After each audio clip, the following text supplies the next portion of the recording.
여러분, 반도체가 쇼크다. 그래서 최악의 수출 재앙이 온다. 여러분, 이 말이 사실일까요? 이 말이 사실일 가능성이 굉장히 높습니다. 여러분, 일단 이 지표부터 먼저 보시지요. 7월 반도체 수출 증가율 보시는 것처럼 2.1%에 그쳤습니다. 2.1%는요 근래에 보기 드문 숫자입니다. 보통 말입니다. 반도체 수출은 증가했다고 하면 어마어마합니다. 그런데 2.1%니까 이것은 어떻게 생각하면 충격적이라고 이야기할 수가 있습니다. 석유 제품은 86.5% 증가하고 자동차도 25.3%가 증가하고 2차 전지도 11.6%가 증가하는데 반도체가 2.1% 증가했어요. 선박도 29.2%가 증가하는데 대한민국의 대표 상품이잖아요. 반도체가 전체 수출에서 차지하는 비중이 적게는 16%였어요. 많게는 20%까지 차지합니다. 그런데 이런 반도체가 지금 증가율이 뚝 떨어졌다는 것은요, 실질적으로 우리가 보이지 못하는, 우리가 알지 못하는, 눈에 띄지 않는 사실 쇼크예요. 게다가 수출 전체 수출에 적게는 16% 많게는 20% 비중을 가지고 있으니까 수출의 어떤 적자, 여기에 어떤 핵심으로 떠오르고 있는 것도 사실입니다. 그래서 제가 최악 수출 재앙 온다 이렇게 썼습니다. 제목을 말입니다. 여러분 실제로 보세요. 반도체 6월까지만 하더라도 수출 증가율이 10.7%예요. 5월에도 14.9%입니다. 4월에도 16%고요. 3월에는 무려 37.9%였습니다. 2월로 거슬러 올라가면 23.8%의 증가율이, 1월에는 24.1%입니다. 증가율이 굉장히 높았어요. 증가율이. 그런데 갑자기 7월에 들어서서 반도체 수출 증가율이 2.1%로 뚝 떨어진 겁니다. 그러니까 이게 경제를 보는 사람들 입장에서 보면 야, 이거 심각하구나. 반도체가 잘못하면 우리 경제에 어마어마한 타격을 줄 수도 있겠구나 하는 생각을 할 수밖에 없습니다. 할 수밖에. 문제는 여러분, 이렇게 2.1%까지 줄어들잖아요.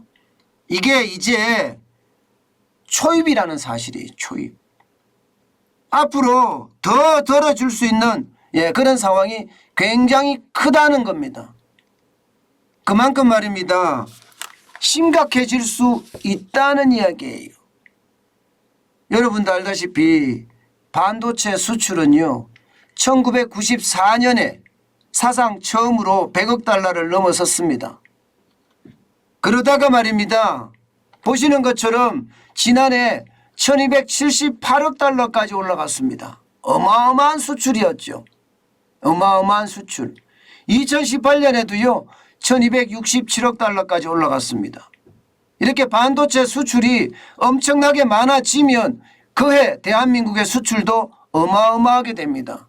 여러분도 알다시피 2018년은요 우리가 처음으로 6천억 달러를 연간 수출액이 6천억 달러를 넘은 시기였습니다.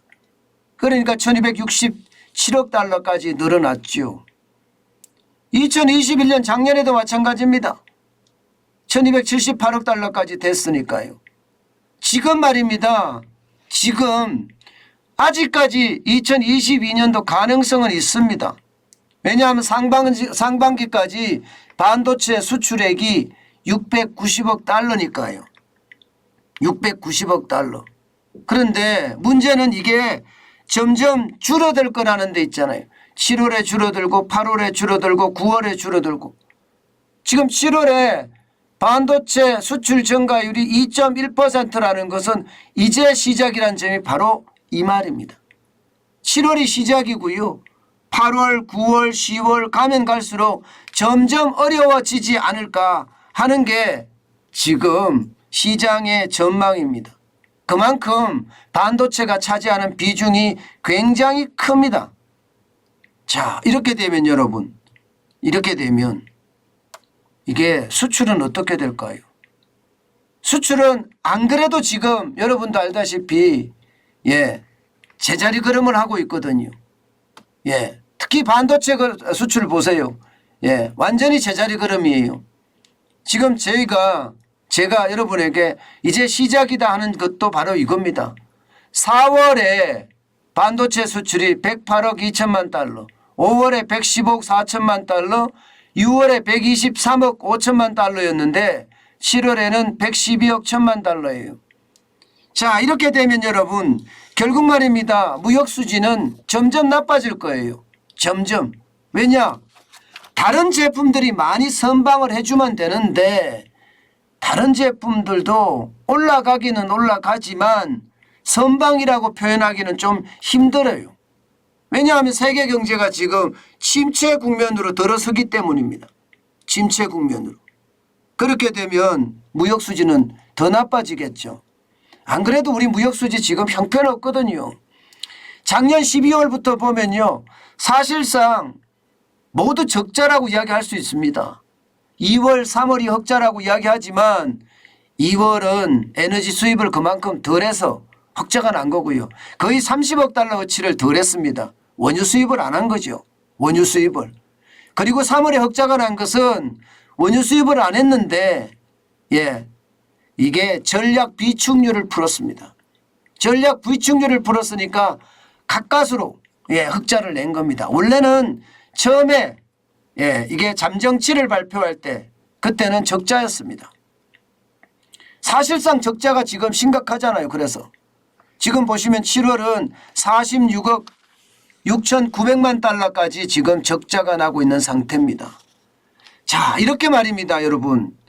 1월에도 49억 달러, 4월에도 24억 7,700만 달러, 6월에도 25억 7,500만 달러, 7월에 46억 6,900만 달러 이런 식으로 계속해서 늘어나면 무역수지는 최악으로 가겠죠. 그래서 제가 최악 수출 재앙이 온다 이렇게 쓴 겁니다.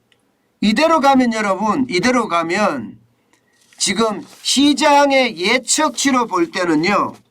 시장의 예측치로 볼 때는 아마 역대 최악의 무역수지를 기록하지 않겠느냐 하는 예측까지 나옵니다. 1996년에 말입니다. 우리 무역수지가 가장 많이 적자가 난 해거든요. 206억 2천만 달러. 지금 7월까지 무역적자가 150억 2,500만 달러입니다. 그런데 8월에도 적자가 난다면 9월에도 적자가 난다면 그리고 앞으로 계속 적자가 난다면 무역수지는 최악으로 갈 수밖에 없고요. 지금 현재까지 무역수지 적자가 날 거라고 예상하는 게 지금 산업연구원 같은 경우도 150억 달러 내외입니다. 한국무역협회도 150억 달러 내외로 지금 예상을 하고 있어요. 적자 폭이 말입니다. 그런데 이대로 가면 최대 무역 적자도 날 수 있다. 이렇게 이야기할 수 있습니다. 결국 말입니다. 무역 적자가 최대가 된다는 것은 그만큼 제가 표현한 것처럼 수출 재앙이 온다. 이 말이 맞는 이야기가 됩니다. 무역수지가 나빠지면 나빠질수록 말입니다. 경상수지는 악화될 수밖에 없습니다. 경상수지가 악화되잖아요. 그러면 우리 경제의 기초체력은 어떻게 될까요? 기초체력은 무너져요. 무너져. 그러니까 지금 환율이 올라가는 것도 그런 이유잖아요. 그죠? 경상수지가 지금 반토막 났잖아요. 반토막. 거의 한 2, 3%까지 지금 작년에 대비해 줄어들었으니까 경상수지 자체가 지금 심각하잖아요. 결국 말입니다. 이러다가 말입니다. 외국인의 자금 이탈까지 겹치면 우리 경제에는요. 제가 수출 재앙이라고 다른 게 수출 때문에 우리 경제가 재앙에 닥친다 이런 이야기입니다. 결국 말입니다. 수출 때문에 사실 우리 경제 전체가 흔들릴 수 있다는 이야기예요. 이게 반도체가 우리 경제 수출에서 워낙 큰 비중을 차지하다 보니까 우리 경제에도 여파가 지금 커질 수밖에 없고요. 예, 앞으로 이 여파는 점점 더 커지지 않겠느냐 하는 게 지금 시장의 예측치입니다. 문제는요. 예, 지금 인텔이나 혹은 마이크론이나 이런 데도 이미 어닝 쇼크를 기록을 했거든요. 예. 업황 10년 내 최악의 하강 국면이다 이렇게 이야기합니다. 게다가 반도체 슈퍼 사이클이 지금 도착했다 이렇게까지 이야기해요. 이렇다면 여러분 우리가 예상했던 것보다가 훨씬 나쁘게 상황이 전개될 수도 있다 이런 얘기가 되는 겁니다. 결국 말입니다.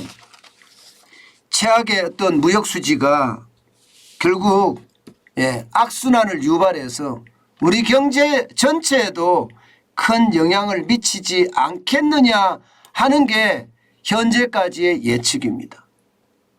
여러분 경제가 좋다 하지만 사실 여기저기에 복병이 놓여 있습니다. 아마 여러분들도 이제 그게 보이실 겁니다.